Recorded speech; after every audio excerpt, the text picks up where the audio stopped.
हार्मोनियल channel में आपका स्वागत है। दोस्तों, शीतलहर का टाइम आ गया क्योंकि उत्तरी भारत में हमेशा शीतलहर पड़ती ही पड़ती है। पिछली बार आपने देखा ही होगा 2023 में कि जनवरी में बहुत बहुत भीषण शीतलहर पड़ी थी, बहुत ठंड बढ़ गई थी और इस बढ़ते हुए ठंड में सबसे ज्यादा बीमारियां फैल जाती हैं बच्चों से लेकर बड़ों। लेकिन सबसे बड़ी बीमारी की बात अगर करें तो हार्ट अटैक होता है या ब्रेन स्ट्रोक होता है। दोस्तों, ये दोनों जो कोल्ड एयर होते हैं, जो बहुत नमी युक्त हवाएं चलती हैं या ठंडा जो मौसम बहुत अधिक हो जाता है उसके वजह से होते हैं और साथ में बहुत सारे कारणों से भी होते हैं। लेकिन आप सुने होंगे, देखे होंगे या आपके आसपास बहुत सारे लोग ऐसे भी बताते होंगे कि अक्सर ठंड में ही हार्ट अटैक पड़ जाता है, ब्रेन स्ट्रोक पड़ जाता है। तो दोस्तों, लोग सोचते हैं कि ऐसा क्यों, ये ठंडी हवाएं लग जाती हैं इसकी वजह से हो जाता है, ये पैरालिसिस हो जाता है। हाँ, कुछ बातें ठीक है लेकिन इसके साथ भी बहुत सारी बातें सम्मिलित होती हैं। दोस्तों, ऐसे में जितने भी हार्ट के पेशेंट होते हैं, जिनको पहले से दवाइयां चल रही हैं, बीमारियों के बारे में पता है या जिनका ब्लड प्रेशर अधिक रहता है, जो हाइपरटेंसिव पेशेंट होते हैं या जो डायबिटिक पेशेंट होते हैं, जिनका शुगर लेवल बढ़ा रहता है, तो ऐसे पेशेंट को थोड़ी सावधानियां और बरतनी पड़ेगी क्योंकि आम व्यक्ति के तुलना में इनके लिए ये बहुत ही खतरनाक साबित होता है, ये समय भी और ये हार्ट अटैक के खतरे भी। तो दोस्तों, पहले हम समझ लेते हैं कि आखिर इसको बचाएं कैसे, और बचाने से पहले ये भी जान लेते हैं, वैसे तो मैंने बहुत सारी वीडियो बनाई है कि हार्ट अटैक क्यों होता है, लेकिन ये सर्दी के महीने में जब ये हवाएं चलती हैं, जब नम वातावरण होता है तो इतना अधिक रात में अटैक होते हैं या बहुत अधिक लोग को अटैक होते हैं जिनको नहीं पता रहता है, सडन उनकी भी सुनी जाती है कि मृत्यु हो गई या वो हार्ट अटैक से अभी दिल्ली में गए या तो वो कार्डियोलॉजी में है, आईसीयू में। ये बहुत सारी बातें आपको सुनने को मिलती है। तो दोस्तों, ये बातें बिल्कुल सत्य है क्योंकि जो ठंडी में हार्ट अटैक होते हैं इसके पीछे बहुत सारे कारण है। पहला कारण तो ऊपर मैंने बताया कि वे जो लोग इन सारी बीमारियों से, चाहे हार्ट डिजीज हो या जो डायबिटिक पेशेंट हैं, जो हाइपरटेंसिव पेशेंट है, ये तो उसके अटैक में रहेंगे, इनके लिए खतरे तो रहेंगे, लेकिन साथ में ये क्यों इतना ज्यादा ठंड के मौसम में होता है, तो पहली चीज है कि इसमें जो हार्ट का काम होता है वो बढ़ जाता है क्योंकि जो हमारे ब्लड वेसल्स होते हैं वो इस समय सिकुड़ जाते हैं। यूं कहें कि उनमें जो नलियों की जगह है वो कम पड़ जाती है सिकुड़ने की वजह से, और हार्ट को बहुत प्रेशर डाल के काम करना पड़ता है क्योंकि जब आप सोकर उठते हैं तो उस समय आप बहुत कम एक्टिव होते हैं और साथ में आपकी जितने भी इंद्रियां हैं, जितने भी ऑर्गन्स हैं, वो भी बहुत ही कम एक्टिव रहते हैं, वो गर्म नहीं रहते। तो ऐसे में वहां पर बहुत ज्यादा तुरंत काम करने से या तो उसको एक्टिव करने के लिए ब्लड को या हार्ट को बहुत ज्यादा वहां सर्कुलेट करना पड़ता है ब्लड, और जिसकी वजह से बीपी सडन बढ़ जाती है और उस समय हो जाता है हार्ट अटैक या ब्रेन स्ट्रोक। साथ में दोस्तों, इसके साथ अब ये बताना जरूरी है कि आखिर इस नलियों में जो ब्लड वेसल्स हैं, तो ये पतली सकरी क्यों हो जाती है, क्योंकि इसमें क्लॉट फंस जाते हैं। जो खून के थक्के होते हैं वो कहीं ना कहीं जम जाते हैं और वही कारण हो जाता है कि इनको सकरा बना देता है और ये पतली नलियां हो जाती हैं या तो ब्लड वेसल्स सिकुड़ जाती हैं। साथ में ये भी जानना जरूरी है कि आखिर क्या ऐसी चीज है जिसके वजह से ये हमारी ब्लड वेसल्स की नलियां सिकुड़ जाती हैं या वहां पे क्लॉट जमते हैं या वहां पे जगह नहीं होती, नलियां सक्रिय हो जाती हैं। तो दोस्तों, दो चीजें जानना बहुत जरूरी है। आप कोलेस्ट्रॉल के बारे में जानते हैं तो एक कोलेस्ट्रॉल जो होता है वो अच्छा वाला होता है, एक बुरा वाला होता है। तो कोलेस्ट्रॉल के बारे में मैं थोड़ा सा आपको यहाँ जरूर बताना चाहूंगी कि कोलेस्ट्रॉल किसी फल में नहीं होता, कोलेस्ट्रॉल किसी सब्जी में नहीं मिलता, सिर्फ दो जगह मिलता है दोस्तों, ये जानवरों के मांस में मिलता है। और दूसरी चीज होती है कि जो अच्छे वाले कोलेस्ट्रॉल है वो हमारे मतलब मनुष्य के लीवर मिलती है। बाकी इसको बाहर से आप एडाप्ट नहीं कर सकते। एडाप्ट तभी करेंगे जब आप नॉन वेजिटेरियन हैं, जब आप मांस खाते हो। कभी कभी जो दूध होता है, ज्यादातर हम बात करें तो भैंस का, लेकिन अगर गाय के दूध को हम कहें कि इसमें नहीं होता है तो उसमें भी उसकी मात्रा कम होती है, बट होती है। तो इन सब चीजों में कोलेस्ट्रॉल की मात्रा होती है। अगर जो व्यक्ति या जितने लोग वेजिटेरियन हैं, ये मांस नहीं खाते, तो उनको कोलेस्ट्रॉल का खतरा बहुत कम होता है, उनके बैड कोलेस्ट्रॉल कम होते हैं। लेकिन किसी कारण बस अगर लीवर ही ऐसा बनाने लगे, कोई लीवर की प्रॉब्लम है, तो उसमें कुछ परसेंट लोग शरीक हो सकते हैं।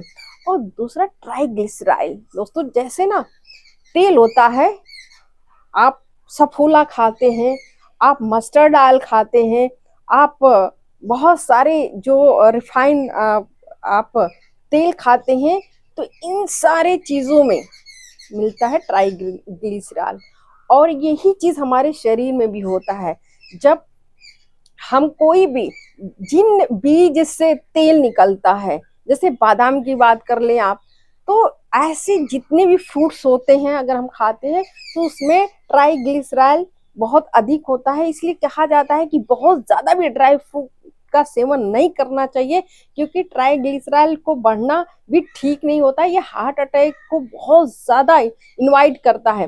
तो दोस्तों, ये दो चीजें होती हैं जो ब्लड वेसल्स में, जो आपकी ना हृदय की नलियां होती हैं, जो शरीर तक ब्लड को ले जाती हैं, इन्हीं को ब्लड वेसल्स कहते हैं। तो वो सकरा होने का या उनमें रुकावट आने की यही दो बहुत बड़े एजेंट होते हैं, दो बड़े कारण होते हैं। तो इसकी वजह से वहां पे वो नलियां सिकुड़ जाती हैं और हार्ट अटैक हो जाता है। दोस्तों, आगे बात करेंगे कि आखिर हार्ट अटैक को बचाएं कैसे। देखिए, हार्ट अटैक हो गया तो उसका तो समाधान हम आईसीयू में, हॉस्पिटल में भर्ती करा के कर सकते हैं अगर समय से पहुंचते हैं। लेकिन सबसे जरूरी बात जो होती है, और मुझे बताना भी इसी बारे में है, कि हार्ट अटैक ना कराएं, हार्ट अटैक को रोक लें। अगर खतरे हैं तो इनको बिल्कुल कंट्रोल कर ले और इनको आउट कर ले अपने लाइफ से। तो यही है बचाव। तो दोस्तों, बचाव करने के लिए बहुत सारी चीजें जानना बहुत ही जरूरी है। जैसा कि मैंने ऊपर ही कहा कि बहुत ज्यादा मांस का सेवन करना ये ठीक नहीं होता। स्मोकिंग, ज्यादा चिप स्मोकिंग करना, सिगरेट पीना या सिगार पीना, ये सारी चीजें भी ठीक नहीं होती, क्योंकि ये भी उन नलियों को, उन ब्लड वेसल्स को सिकोड़ देती हैं। और बहुत ज्यादा अल्कोहल का सेवन नहीं करना चाहिए। ड्राई फ्रूट्स भी बहुत अधिक नहीं खाना चाहिए। ड्राई फ्रूट्स का एक लिमिट होना चाहिए, आपकी एक रेगुलरिटी होनी चाहिए, एक टाइमिंग होना चाहिए और आपकी क्वांटिटी होनी चाहिए, उसमें लेना चाहिए। दोस्तों, ऐसे में क्योंकि पहले कहा जाता है कि बढ़ती उम्र में हार्ट का ये प्रॉब्लम आता है, चाहे वो मायोकार्डियल इंफ्राक्शन हो या तो फिर वो हार्ट अटैक हो, चाहे इस तरह की जो भी हार्ट की डिजीज हो, तो उसमें होता है। लेकिन इस समय तो उम्र का कोई, कहीं पर भी कोई जगह नहीं है, किसी भी उम्र में ये अटैक पड़ सकते हैं। तो हम सभी को ये बर्ताव करने की जरूरत होती है। लेकिन जैसे यंगस्टर मीन्स 35 एबव होते हैं और 65 वर्ष के रहते हैं, तो इनको बहुत ज्यादा खतरे होते हैं कि इनको हार्ट अटैक या ब्रेन स्ट्रोक पड़ सकते हैं। तो दोस्तों, इसके लिए आप ये सारी चीजें बचाने के साथ साथ और भी चीजें कर सकते हैं। शुगर के पेशेंट हैं तो आपके अपने शुगर लेवल को कंट्रोल रखना है इन 3 महीनों तक, ठंडियों तक। अगर आप हाइपरटेंसिव पेशेंट हैं, ब्लड प्रेशर आपके बड़े रहते हैं, तो ये भी आपको 3 महीने तक कंट्रोल करना है। अगर आप हार्ट के पेशेंट हैं तो आपकी रेगुलर दवा खानी है और समय समय पे जांच करवाना है। कोलेस्ट्रॉल अगर आपका बढ़ा रहता है दोस्तों, तो कोलेस्ट्रॉल का भी लेवल बहुत सही रखना है इन ठंडी वक्त, क्योंकि ये बहुत जरूरी होता है। और आप दवा लेते हैं तो बिल्कुल रिलैक्स हो जाते हैं, सोचते हैं कि अब हमें हार्ट अटैक नहीं होगा, हमें दिक्कत नहीं होगी, हमारा कोलेस्ट्रॉल नहीं बढ़ेगा और हमारा शुगर नहीं बढ़ेगा, क्योंकि मैं दवा खा रहा हूँ। और आप लंबे लंबे समय तक जांच ही नहीं करवाते, या तो कभी आपको लगने लगता है कि अरे 2-3 बार जांच तो बिल्कुल सही आई, तो हमें दवा खाने की जरूरत नहीं है, 2-4 दिन भूल गए तो कोई बात नहीं है। तो दोस्तों, ऐसा नहीं करना है इन 3 महीनों में, क्योंकि जैसे आप दवा छोड़ेंगे और ब्लड प्रेशर बढ़ेगा, या तो आपका बहुत ज्यादा कोलेस्ट्रॉल बढ़ा है तो ये बहुत चांस बना देता है इन 3 महीनों में कि अटैक आ जाने का। तो ऐसा बिल्कुल नहीं करना है। दूसरी चीज है कि जितने भी अगर 60 साल के लोग हैं तो इनको प्राणायाम व्यायाम करना है, लेकिन घर के बाहर जैसे वो निकले वैसे वो अपने कान को ढककर निकले, शूज पहने, सॉक्स पहने, पूरे बॉडी को गर्म रखे। अगर 70 साल की उम्र के लोग हैं तो बेवजह घर से बाहर ना जाए। लेकिन दोस्तों ऐसा नहीं है कि आपको बिस्तर पे पड़े रहना है, आप छोटी मोटी एक्सरसाइज जरूर करिए जो आपकी शरीर कर सके आसानी से, तो उसको घर में, क्योंकि आपको अपनी बॉडी को एक्टिव रखना है, गर्म रखना है। अगर गर्म बॉडी नहीं होगी तो उस समय भी आपके जो ब्लड प्रेशर है या जो आपके डायबिटीज का जो आपका परसेंटेज है या हाइपोग्लाइसीमिया में चले जाएंगे। तो थोड़ा बॉडी को एक्टिव रखना बहुत ही जरूरी है। साथ में आपको अपने खाने पीने का भी ध्यान रखना है। खाने पीने में आपको ये ध्यान रखना है कि आपको बहुत फाइबर युक्त खाना खाना है, आपको ड्राई फ्रूट्स खाने हैं, आपको जिसमें मैग्नीशियम, जिसमें कैल्शियम और जिसमें कॉपर जैसी चीजें होती हैं उनको लेना, क्योंकि ये बॉडी को स्ट्रांग भी बनाती हैं और गर्म भी रखती हैं। तो ये सारी चीजें खाने के लिए आपको खाना पड़ेगा। मौसमी जो भी फल आते हैं उनको आप खाइए, साथ में खाइए आप हरी सब्जियां। और जितने लोग अगर मछली का सेवन करते हैं तो वो सालमन वगैरह इस तरह के जो अच्छी क्वालिटी की मछलियां आती हैं उनको खा सकते हैं, क्योंकि इसमें ओमेगा 3 पाया जाता है जो हार्ट को बहुत ही हेल्दी रखता है और डाइजेस्टिव सिस्टम को भी बढ़िया रखता है। तो ये लोग जरूर इन सारे जो डाइट मैंने बताया इसका ये उपयोग करें। और साथ में दोस्तों एक चीज आपको बहुत ही ध्यान रखने की जरूरत है कि आप पानी बहुत कम पीते हैं। पानी से ही आपकी बहुत सारी बीमारियां बच जाती हैं। आप पानी ठंडा नहीं पिएंगे। अगर आपको पता है कि आप हार्ट के पेशेंट हैं तो ना ठंडे पानी से आपको नहाना है और ना ठंडा पानी आपको पीना। आपको थोड़ा वार्म वाटर करके ही पीना हो, पानी पीते रहना है। आप सुबह का जो पानी पीने की आदत रखते हैं, अगर ठंडी पानी पीते हैं तो उसको भी बदल दीजिए, वहां पे वार्म वाटर पीजिए और सुबह में थोड़ा कम पानी पीजिए, क्योंकि उस समय आपकी शरीर बहुत ही ज्यादा शिथिल रहती है। तो एक एक्स्ट्रा वर्क हो जाता है, क्योंकि ये पानी कहीं ना कहीं ब्लड में ये भी जाता है, वो वहां पे ब्लड पतला होता है या एक्सेस वर्क करना पड़ता है हार्ट को।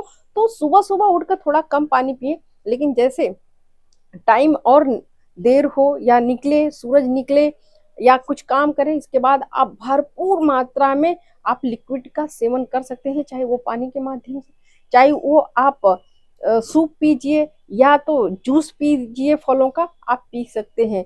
तो दोस्तों मुझे उम्मीद है कि ये सारी चीजें अगर आप ध्यान रखते हैं, और ध्यान का रखना है, फिर से मैं बता दूं कि आपको ध्यान रखना है कि अपने बीपी को आप बढ़ने ना दें, अपने शुगर लेवल को आप बढ़ने ना दें, अपने कोलेस्ट्रॉल को आप बढ़ने ना दें।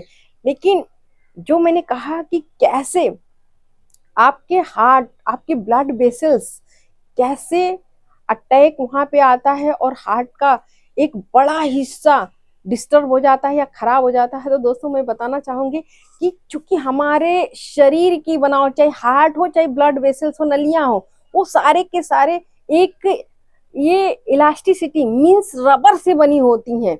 और जब रबर का एक तना होता है, कुछ देर तक तो रबर वो खींचता चला जाता है, लेकिन जब उसको बहुत ज्यादा खिंचाव आप करेंगे तो टूट जाता है। आप देखे होंगे दोस्तों, मैं यहाँ दिखाना चाहती हूँ कि कैसे आखिर ये टूट जाता है, कैसे वहां अटैक आ जाता है। तो मैं अभी आपको दिखा रही हूँ। इसमें बताना चाहूंगी कि बाय द वे ये आपके ब्लड वेसल्स है जिसका नाम होता है ट्यूनिका और एडवेंटिटिया।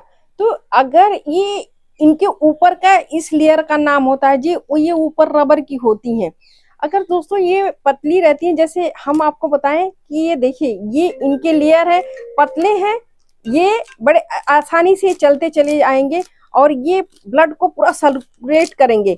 लेकिन जैसे ही मोटा भाग आ जाता है, मीन्स जहाँ पे अवरोध होता है या कोलेस्ट्रॉल बढ़ा रहता है या वहाँ की नलियां बहुत ज्यादा फैल जाती है, तो वो देखिए इसके लिए बहुत दिक्कत होता है और हाइपरट्रॉफी यहीं पे होती है और यहीं पे ये टूट जाती है। जब ज्यादा इसको वर्क करना पड़ता है देखिए तो यहीं पे ये फट जाती हैं, और जैसे ये फटती हैं तो ये यहाँ पर हार्ट की अटैक हो जाता है और हार्ट बहुत दूर एरिया में उसका क्षति हो जाता है। तो दोस्तों मुझे उम्मीद है कि आपको इस समय इस ठंडी में शीतलहर में बचने की जरूरत है। बिल्कुल बचा के रखिए आप और हेल्दी रहें, मस्त रहें, स्वस्थ रहें।